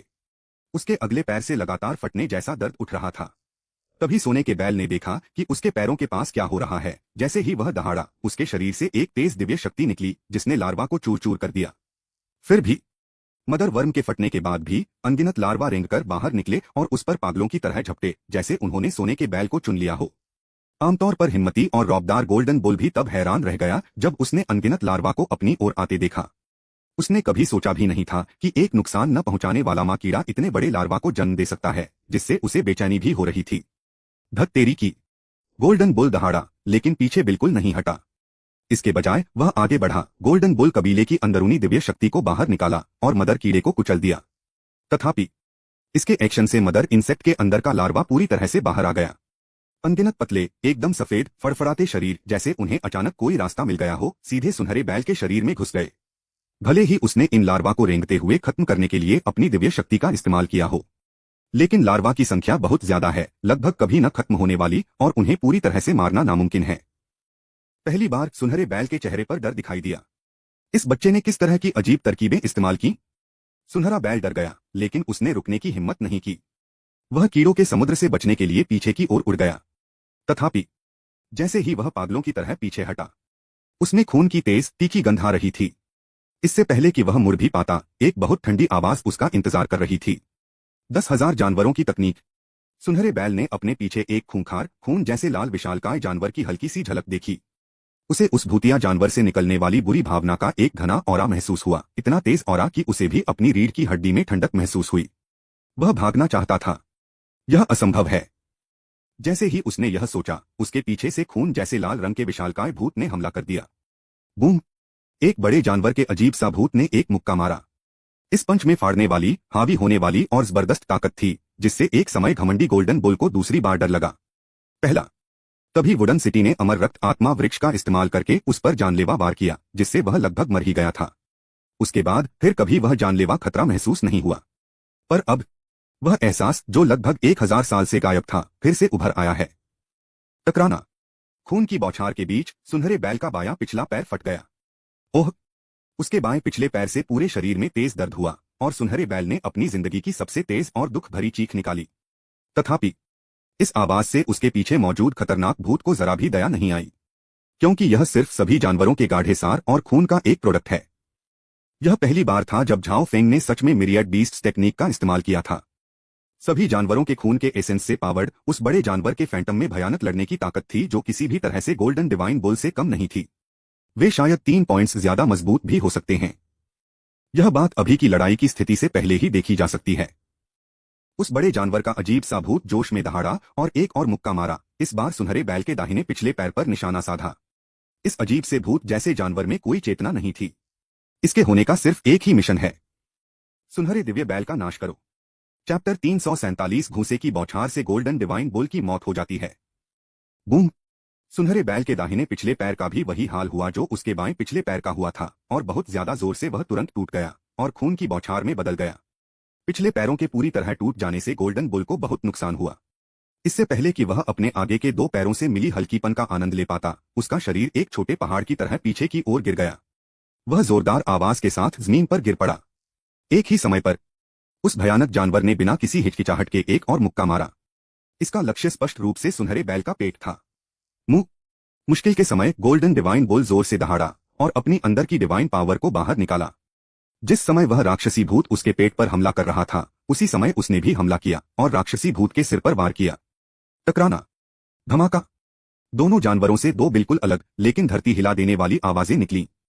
अगले ही पल खून की अनगिनत बूंदों के बीच सुनहरे बैल के पेट में छेद हो गया, जिससे एक बहुत बड़ा छेद हो गया।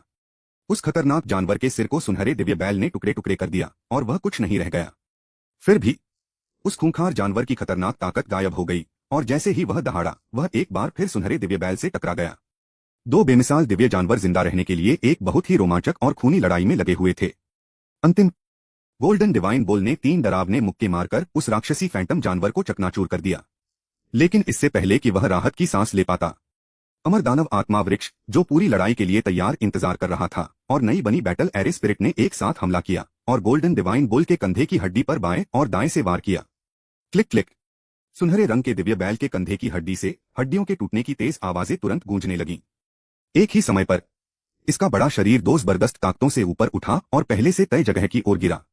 पहले गोल्डन डिवाइन बुल इन दोनों हमलों को आसानी से बेअसर कर सकता था, लेकिन खतरनाक फैंटम से लड़ाई के बाद वह बुरी तरह घायल हो गया था और इस अचानक हमले से निपटने के लिए उसके पास कोई एक्स्ट्रा ताकत नहीं थी। यह क्या है? जब तक सोने के बैल ने आखिरकार अपनी आंखें खोलीं और उसे एहसास हुआ कि क्या हो रहा है, तब तक बहुत देर हो चुकी थी। 9 घातक फॉर्मेशन एक्टिवेट करो। सुनहरे बैल के कानों में एक बहुत ठंडी औरत की आवाज गूंजी। अगले ही पल रोशनी की 9 हैरान करने वाली किरणें आसमान में उठीं, जिससे पूरा आसमान भर गया। जैसे ही रोशनी की 9 किरणें जुड़ी, उन्होंने सोने के बैल को जंजीरों की तरह घेर लिया। एक पल में सोने के बैल ने धरती के अंदर से आवाज महसूस की और लड़खड़ा गया। जैसे ही वह लड़ने वाला था, उसे बांधने वाली जंजीरें अचानक चमक उठीं, जिससे बहुत ज्यादा ताकत निकली और वह सोने के बैल पर गिर पड़ी। टकराना। सुनहरा बैल जोरदार दहाड़ के साथ जमीन पर गिर पड़ा। इसके तुरंत बाद जैसे ही लाइन लहराई, अनगिनत सफेद धुंध उभरी और जिस पल सफेद धुंध दिखाई दी, सुनहरे दिव्य बैल ने अनगिनत सरसराहट की आवाजें भी सुनी। सुनहरे बैल की डरी हुई आंखों के सामने उस ग्रुप में अनगिनत छोटे लेकिन कभी न खत्म होने वाले सफेद लार्वा दिखाई दिए, जो सुनहरे बैल के शरीर की ओर रेंग रहे थे। भनभनाहट। उसी समय फॉर्मेशन के बाहर अनगिनत एलियन कीड़ों की भिनभिनाहट सुनी जा सकती थी। खून की तेज गंध के साथ खून की प्यासी चींटियों के मुट्ठी भर झुंड, जिनके शरीर से लाल रंग की चमक निकल रही थी, उड़कर अंदर आ गए। फिर लार्वा की तरह वे सुनहरे बैल पर झपटे और उसे पागलों की तरह खाने लगे। आह दहाड़ आओ। सोने के बैल की चीख इतनी दुख भरी थी कि इसे सुनने वालों का दिल टूट गया और उनकी आंखों में आंसू आ गए। यह बहुत ज्यादा संघर्ष कर रहा था, उस बड़ी बनावट की रुकावटों से आजाद होने की कोशिश कर रहा था। लेकिन उसे बांधने वाली जंजीरें 9 पेड़ की डालियों में बदल गईं, जिनसे हल्की हरी रोशनी निकल रही थी, और उस हरी रोशनी में उसे एक जानी पहचानी आभा महसूस हुई। मुचेंग। सुनहरे बैल ने चमकती हरी रोशनी को घूरा, फिर उसके चेहरे पर एक जंगली नजर फैल गई। मुचेंग, ऐसा मत सोचो कि तुम मुझे इससे फंसा सकते हो। मैं कभी नहीं मरूंगा। सुनहरा बैल दहाड़ा और जोर जोर से छटपटाने और संघर्ष करने लगा। फॉर्मेशन के बाहर झाओ फेंग पीला पड़ गया था और लड़खड़ा रहा था। उसने डर के मारे उस फॉर्मेशन को देखा। जिस पल गोल्डन डिवाइन ऑक्स को अमर दानव आत्मा वृक्ष ने पीछे धकेल दिया, उस पल से लेकर झाओ फेंग ने 10,000 जानवरों के सार खून से उस खूंखार विशाल जानवर फैंटम को गाढ़ा किया। उस खूंखार विशाल जानवर फैंटम ने गोल्डन डिवाइन ऑक्स को बुरी तरह घायल कर दिया, और फिर बैटल स्पिरिट और अमर दानव आत्मा वृक्ष ने एक साथ हमला करके गोल्डन डिवाइन ऑक्स को फॉर्मेशन की रेंज में आने पर मजबूर कर दिया। यह सब धीरे धीरे हो रहा लगता है। असल में यह पलक झपकते ही हो गया। पलक झपकते ही, चाहे वह 10,000 जानवरों के खून के एसेंस के साथ खतरनाक जानवर के फैंटम को गाढ़ा करना हो या गोल्डन डिवाइन बुल को बुरी तरह घायल करने के लिए खतरनाक जानवर के फैंटम को कंट्रोल करना हो, झाओ फेंग पर असर बहुत ही डरावने लेवल पर पहुंच गया। इस तरह की चालों के बाद झाओ फेंग भी घबरा गया। उसका सिर ऐसे घूम रहा था जैसे फट जाएगा। यहां तक कि शरीर की क्युआएं और खून में भी बदलाव के संकेत दिख रहे हैं। यह इस बात का संकेत है कि बहुत ज्यादा सीक्रेट टेक्निक इस्तेमाल करने से नुकसान होगा। लेकिन झाओ फेंग ने दांत पीसकर उस झटके को झेल लिया।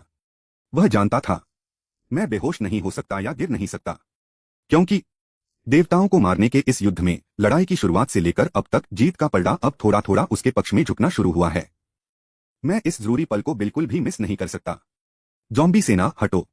बहुत ज्यादा दर्द के बावजूद झाओ फेंग ने अपना हाथ हिलाया और हजारों ज़ॉम्बी ग्रुप, जिसमें मार्शल संत थे जो लंबे समय से इंतजार कर रहे थे, इन हवा के झोंके लेकर ग्रुप में घुस गए। इसके तुरंत बाद ग्रुप के अंदर मुट्ठियों और पैरों के टकराने और चटकने की आवाजें सुनाई दे रही थीं। इस आवाज के बीच में सुनहरे दिव्य बैल की दुख भरी चीखें भी थीं। यह सब करने के बाद झाओ फेंग ने आखिरकार राहत की सांस ली। 10,000 जानवरों के फैंटम ने गोल्डन डिवाइन बुल की सिर्फ आधी हेल्थ ली है। इसमें अभी भी सैकड़ों अरबों हेल्थ पॉइंट्स बचे हैं। मुझे नहीं पता कि इसे खत्म होने में कितना समय लगेगा। झाओ फेंग, क्या हमें आगे बढ़ना चाहिए? इस समय म्यू बिंग किंग की आवाज अमर दानव आत्मा वृक्ष से आई। कोई जरूरत नहीं, इस बार आपकी कड़ी मेहनत के लिए धन्यवाद। गोल्डन डिवाइन बुल फॉर्मेशन में फंस गया है और सिर्फ मौत उसका इंतजार कर रही है। यह सुनकर अमर दानव आत्मा वृक्ष हिल गया। एक पल में उसके पत्ते और डालियां पिघलकर गायब हो गईं। आखिर में जैसे ही वह पूरी तरह से गायब होने वाला था, वह एक बार फिर क्रिस्टल जैसी हरी रोशनी में बदल गया, जिससे म्यू बिंगकिन और दूसरों के फिगर दिखने लगे। मैंने बस उस पर एक नजर डाली। झाओ फेंग का चेहरा थोड़ा सख्त हो गया। ओरिजिनल 12,000 वुड क्लैन वॉरियर्स में से 8,000 से भी कम बचे हैं, जिनमें 12 एटलीफ मार्क एक्सपर्ट्स भी शामिल हैं। उनमें से 4 भी खो गए। इसका 1/3 हिस्सा नष्ट हो गया। आपको जानने की जरूरत है। अमर दानव आत्मा वृक्ष और स्वर्ण दिव्य बैल ने अभी तक अपना हमला पूरी तरह से शुरू नहीं किया है। अगर वे मरते दम तक लड़ते रहे तो भले ही अमर दानव आत्मा वृक्ष से स्वर्ण दिव्य बैल बुरी तरह घायल हो जाएगा, म्यू बिंगकिन और बाकी लोग जरूर मर जाएंगे। इस नतीजे से उन्हें अमर दानव आत्मा वृक्ष के अजीब और दबंग स्वभाव की गहरी समझ मिली। इंसानी रूप में बदलने के बाद म्यू बिंगकिन और बाकी लोग बहुत पीले पड़ गए। वे तुरंत जमीन पर पालथी मारकर बैठ गए, गोलियां निकाली और अपनी चोटें ठीक करने लगे। एक ही समय पर चारों सेनाएं भी यही काम कर रही हैं। वे जानते थे कि उन्होंने अभी जो भयंकर लड़ाई लड़ी है उसने कुछ ताकतवर लोगों का ध्यान जरूर खींचा होगा। इसके बाद होने वाली गड़बड़ी से निपटने के लिए उन्हें अपनी सबसे ज्यादा ताकत बनाए रखनी होगी। गोल्डन डिवाइन बुल का एचपी बहुत ज्यादा है।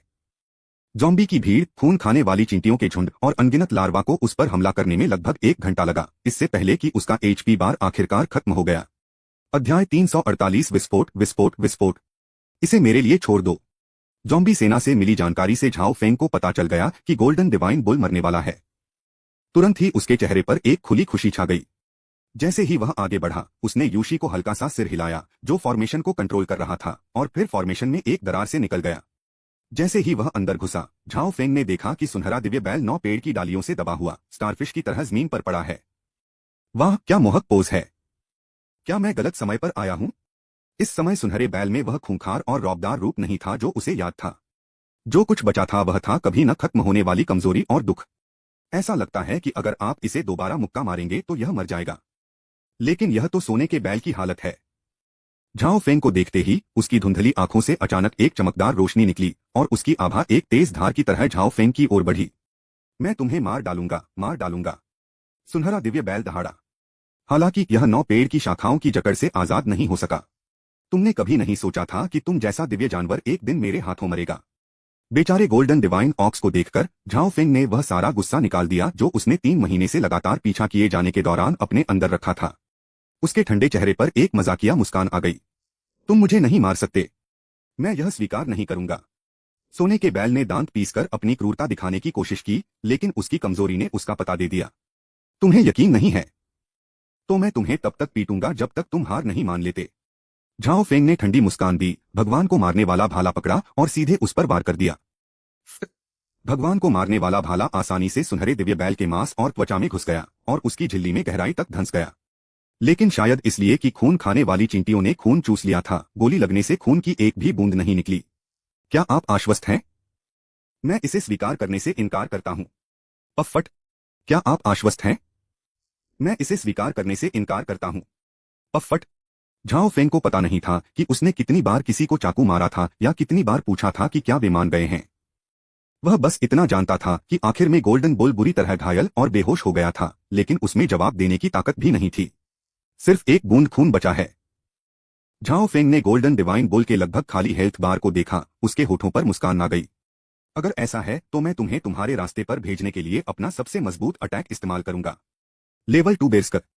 एक बूम के साथ जैसे ही उसके चारों ओर पावर की लहरें घूमने लगी, झाओ फेंग का कल्टीवेशन लेवल सीधे 3 स्टार मार्शल सेंट तक पहुंच गया।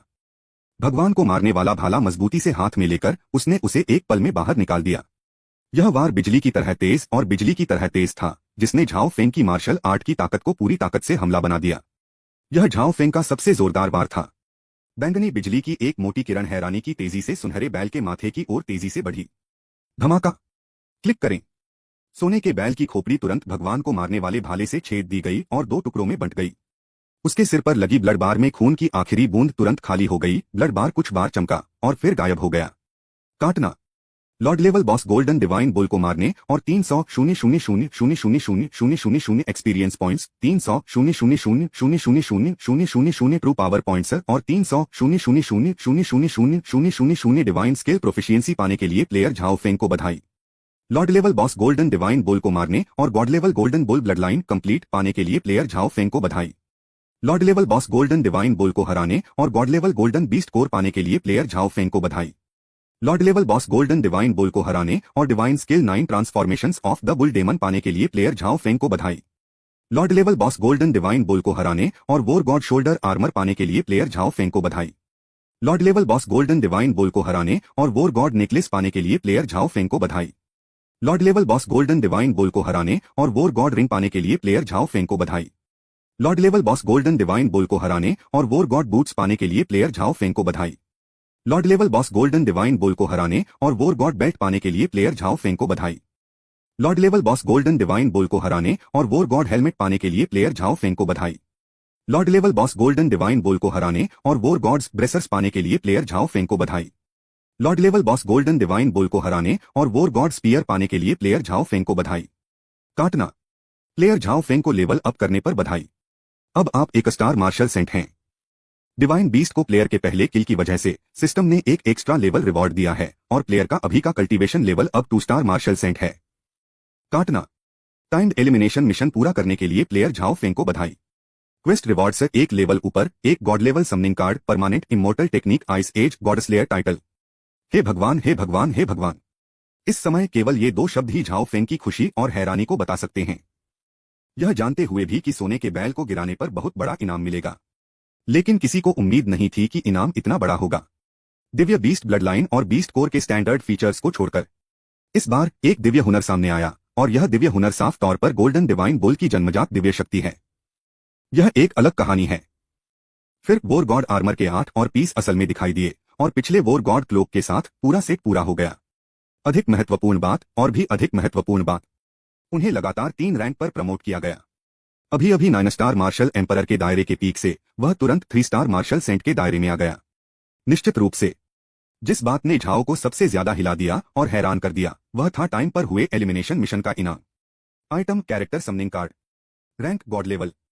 विवरण, रैंडमली एक गॉड लेवल पावर हाउस को बुला सकते हैं जो होस्ट के प्रति 100 लॉयल होगा और परमानेंटली सेवा करेगा। धत तेरे की, इसका मतलब यह नहीं है कि मेरे पास मार्शल गॉड लेवल का आदमी है। धत तेरे की, मैं अचानक बहुत एक्साइटेड हो गया हूं। झाओ फेंग इतना एक्साइटेड था कि वह लगभग गीला हो गया। उस दिव्य जानवर को मारने का इनाम बहुत बड़ा था। और तो और यहाँ जादू भी है, आइस एज। अमर कलाएं एक जबरदस्त और बहुत ज्यादा शक्तिशाली तकनीक है जो सुपरनेचुरल क्षमताओं से भी बेहतर है। इसकी शक्ति इंसान की समझ की सीमाओं को पार कर गई है, इसलिए इसे अमर कला कहा जाता है। आकाशीय कलाएं हिमिग। परिचय, एक सबसे शक्तिशाली आइस टाइप तकनीक 3 लेवल में बंटी हुई है, शुरुआती, बीच के और बाद के स्टेज। इंट्रोडक्शन 2, शुरुआती स्टेज में यह अपने लेवल के लोगों को तुरंत मार सकता है। आइस ऑरा 1000 फीट के रेडियस को कवर करता है और उस रेडियस के अंदर सभी जीवों को फ्रीज कर देता है। अगर कोई होस्ट नहीं है तो यह अपने आप डीएक्टिवेट हो जाएगा। फ्रीजिंग इफेक्ट 1 महीने तक रह सकता है। हर बार इस्तेमाल करने पर 100 मिलियन सुप्रीम कॉइन्स लगते हैं। परिचय 3, mid stage realm martial artist के खून और आत्मा को जमा देता है जिससे वे तुरंत मर जाते हैं। लेट स्टेज रेल्म अपनी मर्जी से किसी ग्रह, हवा या स्पेसटाइम को भी जमा सकता है। यह वाक्य देखकर झाओ फेंग की आंखें चौड़ी हो गईं। गोल्डन डिवाइन बुल की आंखों से भी बड़ी, हे भगवान, समय और जगह को फ्रीज कर दो, यह तो आसमान में उड़ जाएगा। झाओ फेंग इतना उत्साहित था कि वह सिस्टम को गले लगाना चाहता था और उसे एक बड़ा किस देना चाहता था, बशर्ते कि सिस्टम एक क्यूट लड़की हो। चैप्टर 349, मछुआरा 9 सिर वाला बैंगनी रहस्यमय शेर। ठीक तभी, हाँ, गोल्डन डिवाइन बुल, तुम बेवकूफ हो। तुम इतने बेवकूफ कैसे हो सकते हो कि इंसानों के हाथों मारे जाओ? तुम्हारी इतनी समझ के साथ तुम ग्रेट रूइंस फॉरेस्ट के 3 राजाओं में से एक बनने के लायक कैसे हो सकते हो? बहुत अच्छा, आज तुम्हारा शरीर यह डिवाइन शेर खा जाएगा और ये इंसानी चींटियां, यह डिवाइन शेर उन्हें भी तुम्हारे लिए खत्म कर देगा। अब तुम शांति से आराम कर सकते हो। हाँ, एक जोरदार और भयानक आवाज जो आसमान और धरती को चीरती हुई अचानक पूरी दुनिया में गूंज उठी। कौन है भाई? चारों फौजें जो अपनी खेती को ठीक करने के लिए जमीन पर पालथी मारकर बैठी थीं, अचानक उठ खड़ी हुई। उनकी तेज बर्फीली आंखें आसपास घूम रही थीं। वुड क्लैन के एलीट सैनिकों ने भी आसमान की ओर देखा। वाह, साफ आसमान अचानक काले घूमते बादलों से भर गया। क्लिक करें।